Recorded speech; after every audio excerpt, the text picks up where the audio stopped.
Welcome back to Breakfast Central. Now, let's go into the world of sports. The Nigerian Football Federation have confirmed Super Falcons coach Randy Waldrum's contract expiration and declared the position vacant.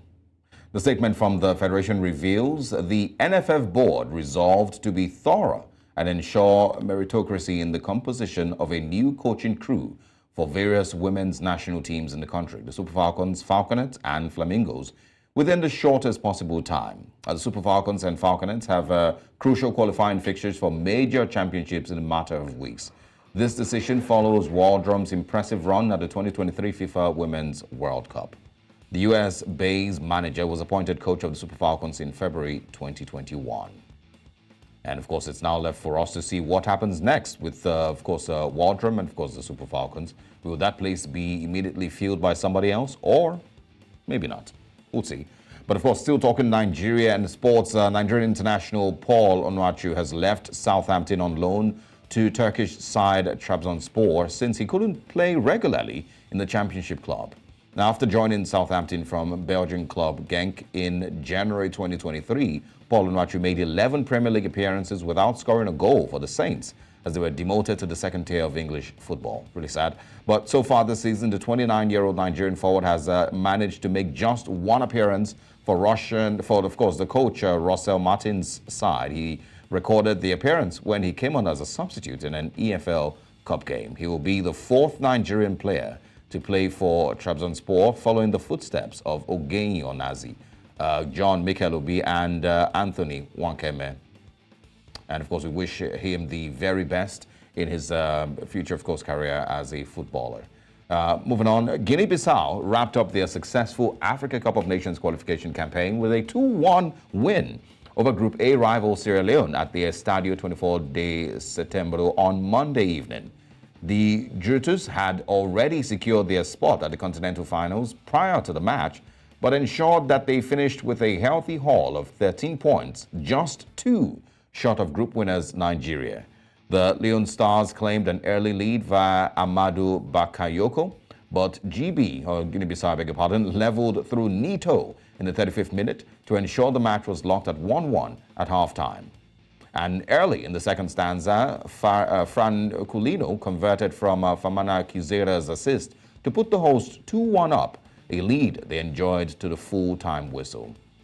The AFCON qualifiers will conclude on Tuesday, 12th September, today actually, with the final match from Group C, which sees Cameroon host Burundi at the Rumde Adija Stadium in Garau. The result will determine which two of Cameroon, Burundi, and Namibia complete the 24-team field for next year's tournament. And we wish all these 3 teams the very best. We'll see who eventually makes it to the list of 24. Now, talking sports, but outside Nigeria, ex-Manchester United star Paul Pogba has reportedly tested positive for testosterone in a doping test, and he will be suspended pending further investigation. The 30-year-old's return to Juventus has not worked out as anyone intended. He was unavailable for most of last season as a result of injury. Pogba has, of course, been restricted to just 12 appearances for the Serie A Giants since the start of last season. So far this term, he has made substitute appearances in the league against Bologna and Empoli. The former Manchester United midfielder would have been hoping to get his career back on track this season. But if the reports are to be believed, he is now set for a prolonged spell on the sidelines. And many, of course, also fear that this might just be signs of the end of his career.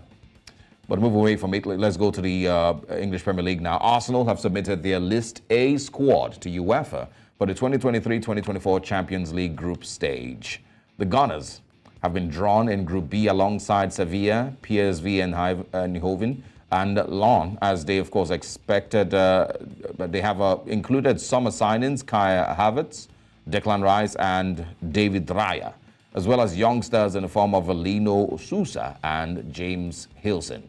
But the injured Julian Timber was left off, with his ACL issue expected to keep him out of the side for the majority of the 2023-2024 campaign. As for UEFA, no club can have more than 25 players on List A during the season, of whom at least 2 players must be goalkeepers. As a minimum, 8 of those 25 places are reserved exclusively for locally trained players, and no club may have more than 4 association-trained players listed among those 8 places. Best of luck to Arsenal, finally making it back to the Champions League.